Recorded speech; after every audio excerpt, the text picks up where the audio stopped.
The US just put Canada in writing, and we better pay attention. Let's cut the crap. Washington just released a national security strategy that basically says, Canada, you work for us now. And the best part, they printed it, signed it, posted it for the world to see. This is not a white story. This hits your job, your car payments, your energy bills, and Canada's entire future in Pacific and the Arctic. Trump already slapped 25% tariffs on Canadian cars, then cranked it to 35% on everything not covered by USMCA. He blamed fentanyl, border security, and Canada not doing enough, the usual MAGA playbook. But here is the twist coming later in the video.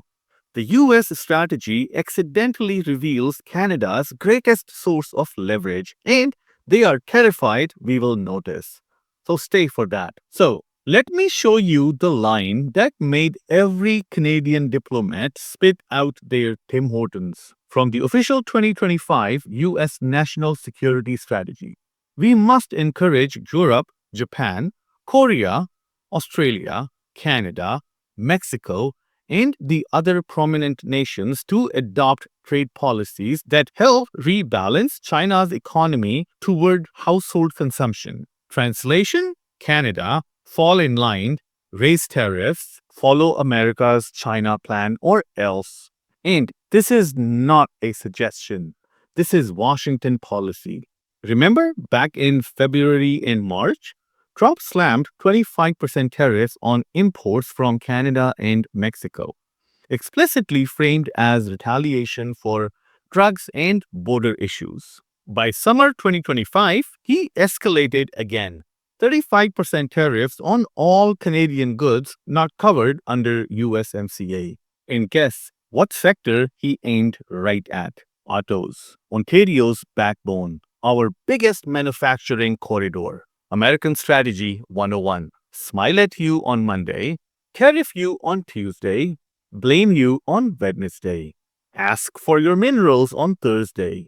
Don't forget, Canada followed the US and Europe on Chinese EV tariffs before Trump hit our cars. We aligned to protect the domestic market. We did exactly what the US document wanted. And how did Washington reward us? By turning around and slapping tariffs on our autos anyway. Beautiful. Classic Washington. Do what we want, but don't expect gratitude. This is the moment Canadians need to wake up. Following the US playbook does not shield us.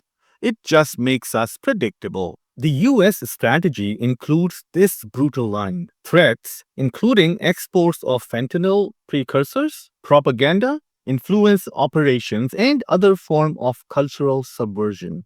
Even if fentanyl precursors overwhelmingly originate in China, that part gets glossed over. Because it's not about drugs, it's about leverage. Washington only needs a story that sounds tough, and Canadians pay the bill. Here is the most important paragraph in the entire document: protecting U.S. access to critical resources, including minerals and rare earth elements. That's about us, not China, not Africa, not Australia. Canada, the country sitting on one of the largest critical mineral reserves on Earth: nickel, cobalt, graphite, rare earth potential in the Arctic, and the Shield. Canada has been leading the G7 critical minerals agenda all year. Canada and Germany expanded cooperation on minerals after China restricted rare earth exports. The US formed a critical minerals partnership with Canada in 2022 and has been expanding it since. This is why the US document says it must defend its access, not defend markets, not defend principles, defend access. That's mineral code for don't you dare sell this stuff to China without our permission.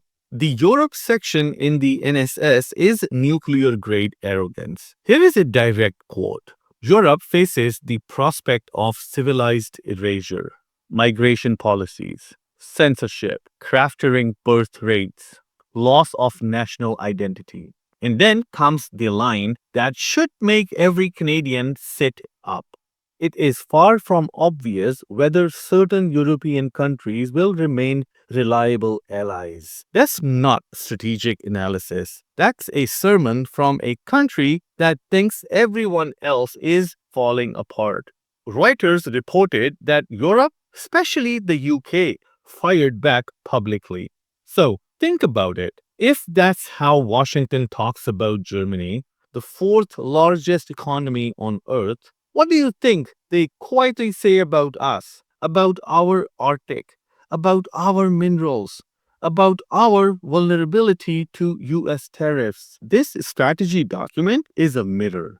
Canadians just need to look into it. Here is the most Canadian story in the bunch. Ontario ran a Reagan-themed TV ad in the US pushing back on tariffs, a harmless nostalgia bit. And what did Trump do? He shut down trade negotiations with Canada entirely. One provincial ad, one angry president, one major bilateral economic channel closed. If that does not show how fragile the US relationship is in 2025, nothing will. Let me say this straight. America loves to lecture the world about strength, but the strongest countries don't need to bark. They don't need to threaten tariffs on their neighbors. They don't need to demand alignment. They don't need to police who we trade our minerals with. They don't need to throw tantrums because Ontario ran a TV commercial. The US is not acting like a confident superpower. They're acting like a nervous one. And when a superpower gets insecure, their allies become their shock absorbers. That's why this matters. So, buried between all the US chest thumping, between the tariffs, the fentanyl excuses, the Europe insults, the Americans admitted something they rarely say out loud. They need Canada for minerals, for Arctic access, for NORAD, for Pacific shipping lanes, for a stable North American industrial base. And guess what? They don't have alternatives. China? Off limits. Africa? Unstable. Australia? Already maxed out. Europe, in their own words, declining. Canada is the one partner holding the keys to the minerals needed for every EV, drone, missile, semiconductor.